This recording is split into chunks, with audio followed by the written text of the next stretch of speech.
بابا اعطيني مزرعة. ها بابا؟ بابا ما عندي، انا يا شغل اللي اروح لها ما اصير لي حبيبي، والله ما عندي. يا يوم جاي ومطيني.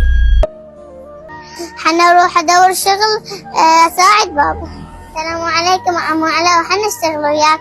سلام، هلو عمو ريحانه، تشتغلين وياي؟ قلت حنا الحين بابا. ها يعني هيجي تردين تعينين ابوك؟ الله يحفظك بابا. يلا اشتغلي صفط الغراض الخفيفه ما عليك بالثقيل، يلا اشتغلي.